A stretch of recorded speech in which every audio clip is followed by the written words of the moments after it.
شروع کرتی ہوں اللہ کے بابرکت نام سے جو انتہائی اعلی رتبہ اور بہت جلیل القدر ہے۔ سب تعریفیں میرے رب العزت کے لیے ہے۔ الصلاۃ والسلام علیکہ یا سیدی یا رسول اللہ صلی اللہ علیہ وآلہ وسلم۔ اسکیری اردو ٹیلز کے سبھی معزز ناظرین کو میں اپنے چینل میں ویلکم کرتی ہوں۔ کل کی سٹوری آپ لوگوں کو کیسی لگی لسنرز؟ انہوں نے میرے ساتھ کچھ اور بھی واقعات اس موٹر بائک کے ریلیٹڈ شیئر کیے تھے۔ انہوں نے بتایا تھا کہ یہ موٹر بائک ایک ہانٹڈ موٹر بائک ہو چکی ہے، کیونکہ اس کے اوپر اس کو جب انہوں نے بند کر کے رکھا تھا تو یہ استعمال کے قابل نہیں تھی، تو رکھا تھا نا، اس کو سیل نہیں کیا تھا انہوں نے۔ تو وہ کہتے ہیں کہ اس کے بعد یہ جب اس گیرج کے اندر کھڑی رہی، اتنے سال بند رہی، تو اس گیرج کے اندر بھی آسیب تھا جو کہ اس موٹر بائک کے اوپر بھی اس کا بسیرا ہو چکا تھا۔ وہ کہتے ہیں کہ ہم نے اپنے بڑوں سے یہ سنا ہے، میرے وہ جس لسنر نے شیئر کی ہے، انہوں نے کہا کہ جن کی یہ سٹوری ہے میرے دوست کی، ان کے گھر میں جو بڑے ہیں انہوں نے بتایا کہ جنات جس جگہ پر اپنی رکھتے ہیں، موجودگی رکھتے ہیں، وہاں پر جو بھی چیز ہوتی ہے وہ اس سے بھی وہ ریلیٹڈ ہو جاتے ہیں۔ وہ اس چیز کو پھر کسی کو استعمال نہیں کرنے دیتے جہاں پر ان کا پکا بسیرا ہو جائے، اور سخت قسم کا بسیرا۔ وہ اس کو چھوڑنا نہیں چاہتے، ادھر رہتے ہیں اور ہر اس چیز سے محبت کرتے ہیں۔ پھر جب اس لڑکے نے وہ موٹر سائیکل چلایا اور انجن کے بغیر اس نے چلایا، وہ کہتے ہیں یہ بالکل حقیقت ہے، اس میں بالکل بھی جھوٹ نہیں ہے۔ انجن کے بغیر چلایا اور وہ موٹر سائیکل، جنات اس کے ساتھ اس ٹائم تھے۔ اس کے بعد ہی تو اس کو گندی سمیل آنے لگ جاتی تھی، کوئی رات سوئے اس کا گلا دباتا تھا، کیونکہ اس لڑکے کو تو نہیں پتا تھا، ظاہری بات ہے۔ اس نے جنات کی وہ جو بھی وہ تھا تو ان کا، لیکن وہ جنات نے اس کے اوپر اپنا قبضہ کر لیا، کیونکہ وہ اتنے سالوں سے ادھر رکا ہوا تھا۔ اس کی قسمت خراب تھی جو کہ یہ بیچارہ ادھر اس کو اٹھا کر اور اس کو چلانے لگا۔ چلانے اس طرح لگا کہ اس کی قسمت میں یہ تکلیف تھی، ابھی تک وہ پوزیسڈ ہے، اس مخلوق کے قبضے میں ہے۔ تو یہ بھی انہوں نے مجھے بتایا کہ ان کے وہ جو گیرج ہے ادھر اکثر اوقات موٹر سائیکل کے سٹارٹ ہونے کی آوازیں آتی تھیں، تو جب وہ جا کر دیکھتے تھے تو بالکل خاموشی ہوتی تھی۔ اب یہ وہ کہتے ہیں کہ کیا ماجرا ہے، ہمیں سمجھ نہیں آیا، ہمارا بچہ بھی بیمار ہے، پوزیسڈ ہے۔ ہمیں کچھ لوگوں نے کہا کہ آپ اس گھر کو چھوڑ دیں، لیکن اپنا گھر کوئی کس طرح چھوڑ سکتا ہے؟ اس طرح کے کچھ واقعات ہیں جو کہ وہ کہتے ہیں کہ میں فردر آپ کے ساتھ شیئر کروں گا، جو میرے دوست کے ساتھ واقعات پیش آئے۔ بڑھتے ہیں آج کی نیکسٹ سٹوری کی طرف۔ یہ سٹوری میرے ساتھ ہبت اللہ نے کینیڈا سے شیئر کی ہے۔ ہبت اللہ کہتے ہیں کہ وہ کہتے ہیں کہ میں آپ کے ساتھ ایک خوفناک سٹوری شیئر کرنا چاہتا ہوں۔ ہم لوگوں کے ٹاؤن میں ایک فیملی ہے جو کہ مسلم فیملی ہے، ان کا یہ واقعہ ہے جو میں آپ کے ساتھ شیئر کروں گا۔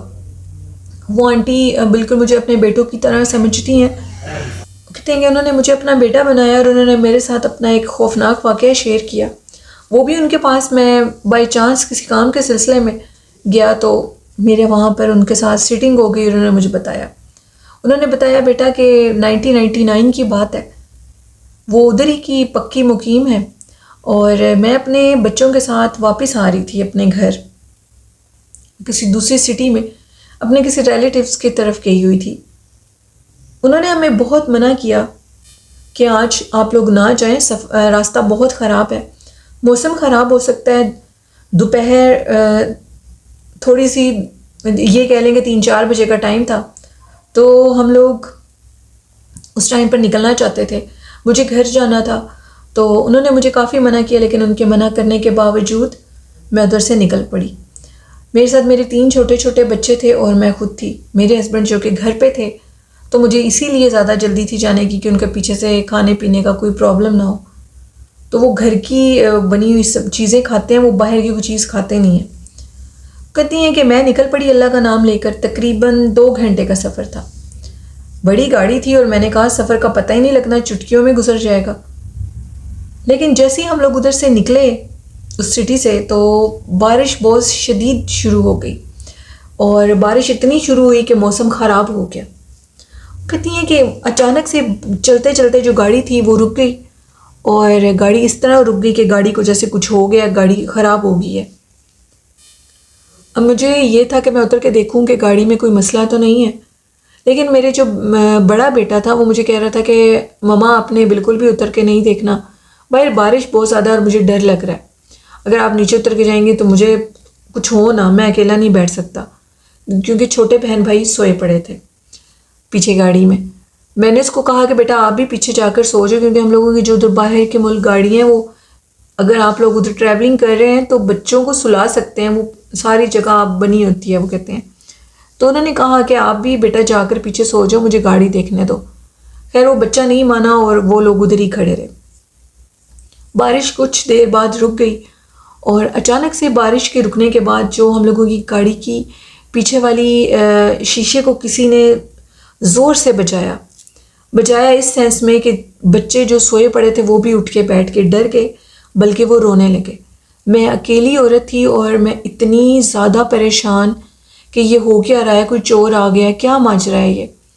تو میں نے اپنے اللہ کا نام لیا اور میں نے گاڑی کو دوبارہ سٹارٹ کیا اور چلانے کی کوشش کی، تو اللہ کا لاکھ لاکھ شکر ہے گاڑی چل پڑی. گاڑی تو چل پڑی. اب ہم لوگ اپنا سفر کی طرف چل پڑے. بچے بھی خاموش ہو گئے، میں نے ان کو خاموش کروایا، گاڑی میں قرآن پاک کی تلاوت لگائی، اور اس کے بعد میں اپنے سفر کی طرف تھی. ابھی تقریباً 1.5-2 گھنٹے کا سفر باقی تھا، کچھ ہی دیر ہوئی تھی ہمیں وہاں سے نکلے ہوئے. کہتی ہیں کہ میں نے اپنی رائٹ سائڈ پہ جب دیکھا تو میری رائٹ سائڈ پہ ایک عورت جو کہ انتہائی خوفناک حلیے میں تھی، اس نے کالا لباس پہنا تھا اور اس کے سر کے اوپر کالے رنگ کا کپڑا بندھا ہوا تھا. اس کا رنگ اتنا سفید تھا، اس کی آنکھیں سرخ لال تھیں. اور جب میری اس عورت پہ باقاعدہ طور پر نظر پڑی، اس اپنے وہم کو ہٹاتے ہوئے، میں نے اس کو سر سے پاؤں تک دیکھنے کی کوشش کی تو اس کے پیروں کے نیچے آگ لگی ہوئی تھی، اور وہ مسلسل وہ آگ اور وہ عورت اکٹھی ہماری گاڑی کے ساتھ بھاگ رہی تھی. اتنی تیزی سے بھاگ رہی تھی کہ مجھے لگ رہا تھا کہ جیسے یہ کوئی طوفان ہے اور یہ گاڑی کو الٹا دے گی. وہ اتنے غصے میں ہمیں دیکھ رہی تھی کہ میں بیان ہی نہیں کر سکتی. میں نے گاڑی کے اندر قرآن پاک لگا دیا، اور لگانے کے بعد وہ کہتے ہیں کہ میں نے وہ سفر کیا، لیکن وہ تقریباً 1.5 گھنٹہ ہمارے ساتھ رہی. وہ جو سنسان راستہ تھا وہاں پر رہی. میں نے بچوں کو کہا کہ تم لوگوں نے بالکل بھی اٹھ کے نہیں بیٹھنا. اپنے بڑے بیٹے کو بھی سلا دیا جس کی عمر اس ٹائم ہارڈلی 10 ایئرس تھی، اور وہ کافی سمجھدار اور بڑا تھا اس ٹائم پر بھی. اس کی جو نیچر ہے وہ کافی اس قسم کی ہے کہ وہ ہر چیز کو سمجھتا ہے. وہ اب سمجھ رہا تھا کہ میری ماما پریشان ہے، تو اس نے پیچھے جا کر وہ لیٹ کیا کہ میں ماما کو تنگ نہ کروں. میں وہ سفر اکیلے اس لیے کر رہی تھی، آگے اکیلے بیٹھی تھی، بچے کو پیچھے بھیج دیا تھا کہ کہیں وہ مخلوق اس کو نظر نہ آ جائے. اور آپ اس بات پہ یقین کریں گے کہ وہ آنٹی کہتی ہیں کہ اس ٹائم ان کی جو بازو تھے وہ بتا رہی تھیں کہ بیٹا دیکھو کہ میرا کیا حال ہو رہا ہے، دیکھو مجھے کتنی اس ٹائم وہ تکلیف اور خوف محسوس ہو رہا ہے اپنے بچوں کی وجہ سے. کیونکہ وہ کہتی ہیں کہ میں نے اپنے بیٹے کی آنکھوں کے اوپر ہاتھ رکھ دیا تھا جب وہ آگے بیٹھا ہوا تھا میرے ساتھ، اور ایک ہاتھ سے میں نے اسٹیئرنگ کو سنبھالا ہوا گاڑی چلا رہی تھی، اور ایک خوفناک مخلوق ایک اندھیری رات میں جو ہم لوگوں کے ساتھ تھی، بالکل وہ الفاظ ہی نہیں ہے میرے پاس. اور ہم لوگ اپنی منزل تک پہنچ گئے. بچوں کو شدید بخار، مجھے شدید بخار. میں نے اپنے ہسبینڈ کو ساری بات بتائی تو انہوں نے مجھے بہت ڈانٹا اور کہا کہ جس روڈ سے تم آئی ہو وہ روڈ، وہ ہائی وے مشہور ہے ان مخلوقات کے لیے، وہاں پر بہت سے لوگوں کے ساتھ یہ واقعات پیش آئے ہیں. آئندہ ایسی غلطی کبھی بھی نہ کرنا. غلطی کیا کرنی تھی، اس کے بعد انہوں نے مجھے کبھی اکیلے جانے ہی نہیں دیا، وہ ہمیشہ ہم لوگوں کے ساتھ رہے ہیں. یہ واقعہ تھا ہبت اللہ کا جو کہ انہوں نے شیئر کیا. وہ کہتے ہیں کہ اتنی خوفناک پرندوں کی آوازیں، رات کے ٹائم شام ہو چکی تھی کہ وہ جو مخلوق ہمارے ساتھ چل رہی تھی اس کی اتنی خوفناک آوازیں، وہ پرندے کی آوازیں تھیں یا جو بھی تھی میں نہیں جانتی. تو بہت شکریہ ہبت اللہ اپنی اسٹوری شیئر کرنے کے لیے. بڑھتے ہیں آج کی ایک اور ہانٹیڈ سٹوری کی طرف، ایک جادوئی کہانی کی طرف. ایک ایسی عورت جو کہ اپنا واقعہ شیئر کری ہے لیکن اپنا نیم اور اپنی سٹی انہوں نے مینشن نہیں کی، اور وہ یہ کہتی ہیں کہ یہ جادو کی اتنی پرسرار کہانی ہے جو کہ ان کی زندگی میں پیش آئی. کہتی ہیں کہ جو میری جٹھانی تھی یعنی ان کے ہسبینڈ کے بھائی کی جو بیوی تھی وہ ان سے بہت حسد کرتی تھی حد سے زیادہ، کیونکہ وہ اپنے یعنی میرے ہسبینڈ کے ساتھ اپنی بہن کی شادی کروانا چاہتی تھی، چھوٹی بہن کی، جو کہ نہیں ہو سکی، قسمت کی بات تھی، اور میری شادی ہو گئی۔ تو انہوں نے میرے پہ تعویذوں کے وار کیے، مجھ پہ جادو کیا، بہت زیادہ جادو اس سینس میں کیا کہ میرے ہسبینڈ کا ماشاءاللہ بہت اچھا بزنس تھا، پراپرٹی تھی جس کو اس نے باندھ کے رکھ دیا کالے جادو سے۔ ہمارے گھر وہ کہتی تھی کہ ایک پرندہ آ کر بیٹھا کرتا تھا، اور جب بھی میرے ہسبینڈ کی کوئی ڈیل ہونی ہوتی تھی، کوئی چیز سیل ہونی ہوتی تھی یا کوئی نیا پروجیکٹ ملتا تھا تو اس کے سلسلے میں وہ مخلوق آ کر بیٹھ جاتی تھی باقاعدہ طور پہ رکاوٹ کے لیے۔ اور پھر میں کسی اللہ والے کے پاس گئی تو انہوں نے مجھے کچھ تعویذات دیے۔ میں نے اس پرندے کی باقاعدہ طور پر تصویر بنائی اور ان کو دکھائی، جو کہ ایک جادوئی پرندہ تھا، وہ نہ تو کوا تھا، نہ ہی بلبل، نہ ہی کوئی ایسی چیز، وہ ایک انہوں نے مکسچر روپ اس جنات کو دیا ہوا تھا۔ اللہ کی بنائی چیز تو پھر اللہ کی بنائی ہوتی ہے، تو اس نے ایک روپ لیا ہوا تھا، انہوں نے بتایا، کیونکہ جب اس کی تصویر کھینچے گی تو اس کا حلیہ اور خوفناک ہو گیا تھا۔ اس کی آواز اتنی خوفناک تھی جو کہ ہمارے گھر کے وہ چھت کی دیوار پہ بیٹھا ہوتا تھا صحن کی، اور وہ صبح بیٹھتا تھا اور عشاء کی نماز کے بعد تک بیٹھا ہوتا تھا۔ اس کو مار مار کر ہم لوگ اڑانے کی کوشش کرتے تھے، وہ اڑتا نہیں تھا۔ تو جب اس کی تصویر دکھائی گئی تو انہوں نے کہا کہ یہ جن ہے اور یہ آپ کے اوپر موکل پھینکا گیا ہے، آپ کے خاوند کی جو مطلب اس کی جو ہے بزنس سارا ختم ہو جائے۔ انہوں نے پھر مجھے کچھ اللہ کے نام پر کچھ تعویذات دیے جس پر اللہ کے نام لکھے تھے۔ انہوں نے کہا کہ یہ تم اپنے خاوند کے گلے میں بھی ڈالو، اپنے گھر میں بھی لگاؤ، اور اپنے خاوند کو پلاؤ بھی۔ وہ میری بہن کہتی ہیں کہ جب میں نے اپنے ہسبینڈ کو تعویذ پلانے شروع کیے تو پہلا دن تھا، مجھے اسی پرندے کی رات کے ٹائم خوفناک آوازیں آئیں، ایسے لگ رہا کہ وہ چیخ رہا ہے، جیسے وہ چیخ رہا ہے اور اتنا شدید چیخ رہا ہے کہ وہ تکلیف اور کرب میں مبتلا ہے۔ میں نے وہ اللہ کے بندے کے وہ دیے ہوئے تعویذ جو کہ اللہ کے انعام لکھے تھے وہ اپنے ہسبینڈ کو پلائے، 3 دن ہی نہیں گزرے تو ہم لوگوں کا ایک پروجیکٹ تھا میرے ہسبینڈ کا جو کہ اتنے ڈیلے کا شکار تھا، وہ کام ہو گیا۔ پھر انہوں نے مجھے کچھ صدقات بتائے تھے، ان تعویذات کے ساتھ صدقات تھے کچھ جنہوں نے میرے ساتھ شیئر بھی کیے، وہ تعویذ بھی انہوں نے شیئر کیے۔ انہوں نے کہا کہ یہ پھر میں نے پیے، میرے ہسبینڈ نے پیے، انہوں نے کہا تم نے بھی پینا ہے، اپنے بچوں کو بھی پلاؤ۔